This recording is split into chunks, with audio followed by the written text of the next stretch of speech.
हम भारत में रहते हैं और भारत में रहकर कोई भी राम एवं रामायण से अनजाना हो ही नहीं सकता। हनुमान चालीसा से संबंधित इस जिज्ञासा के लिए पहले मैं आपको श्री राम चरित्र में लिए चलता हूं। कुछ क्षणों के लिए बाली के भय से बुरी तरह व्याकुल होकर इधर उधर छुपकर सुग्रीव रह रहा था।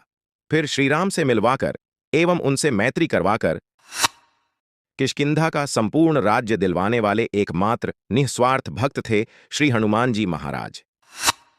लंका में विभीषण के घर स्वयं जाकर एवं उनको श्रीराम रहस्य सुनाकर पूर्णतः पवित्र कर दिया और अंत में श्री हनुमान जी द्वारा सुनाए श्रीराम के यश को हृदय में ध्यान रखकर ही विभीषण रावण की लंका त्याग कर बिना 2 बार सोचे श्रीराम की शरण में आ गए और तुरंत प्रभु ने उन्हें लंका का राज्य प्रदान कर दिया। अशोक वाटिका में राम विरह से आतुर व्याकुल मां जानकी के दुखों का नाश तभी हुआ जब श्री हनुमान जी ने जाकर उनके चरणों में प्रणाम करके शुरू से अंत तक श्री राम कथा सुनाई। इस संवाद के संबल से मां सीता ने 1 मास ऐसे व्यतीत कर लिया जैसे एक क्षण हो। फिर लंका विजय का समाचार भी श्री हनुमान जी द्वारा ही प्राप्त हुआ, जिसके बाद श्री राम से पुनः मिलन संभव हो सका। अयोध्या वापसी के समय भरत जी को भी ब्राह्मण रूप में जाकर श्री राम के संपूर्ण चरित्र सुनाने और प्रभु के आगमन की सूचना देने वाले श्री हनुमान जी महाराज ही थे ना, जिसके बाद ही भरत जी को श्री राम का दर्शन प्राप्त हो सका और विरहाग्नि शांत हो पाई। देखिए, ये सभी श्री राम के अत्यंत निकट थे और नित्य साथ रहते थे, पर एक बार विरह हो जाने के बाद सभी को श्री राम का दर्शन तभी हो सका जब श्री हनुमान जी ने जाकर प्रभु के चरित्र सुनाए और प्रभु का मार्ग दिखाया। हम भी तो भगवान का अंश है, उन्हीं से निकले हैं। पहले उनमें ही रहते थे, पर माया ने ऐसा लपेटा कि भगवान से हमारा भी विरह हो गया है। हनुमान चालीसा में भी हम पाठ करते ही हैं ना, तुम उपकार सुग्रीव ही कीन्हा, राम मिलाए राजपद दीन्हा, और तुम्हारो मंत्र विभीषणु माना, लंकेश्वर भय सब जग जाना।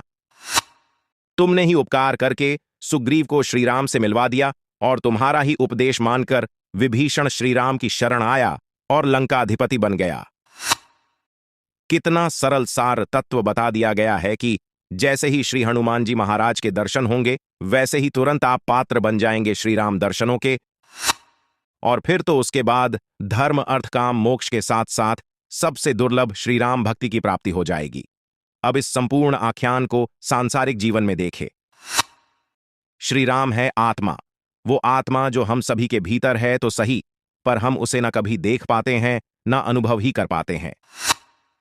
श्री हनुमान जी हैं साक्षात गुरु। गुरु अपने शिष्य को उसके जीवन का पथ दिखलाता है, उस पर चलना सिखाता है और मार्ग की सारी बाधाओं से अपने शिष्य की रक्षा करते हुए अंत में उसके परम गंतव्य यानी जीवन के परम लक्ष्य तक हाथ पकड़ डीएच कर ले जाता है।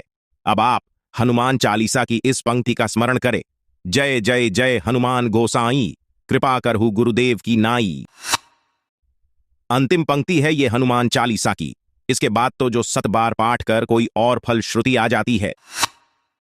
तो क्यों अंतिम पंक्ति है ये? इसीलिए कि सबसे अधिक महत्व रखने वाली पंक्ति है ये। पंक्ति का भावार्थ है, हे श्री हनुमान जी महाराज, हम अज्ञानी बच्चों पर कृपा करो और आप हमारे एकमात्र गुरु बनकर हमें अपनी आत्मा अपने श्री राम के पास ले चलो। आपकी जय हो, आपकी जय हो, आपकी जय हो।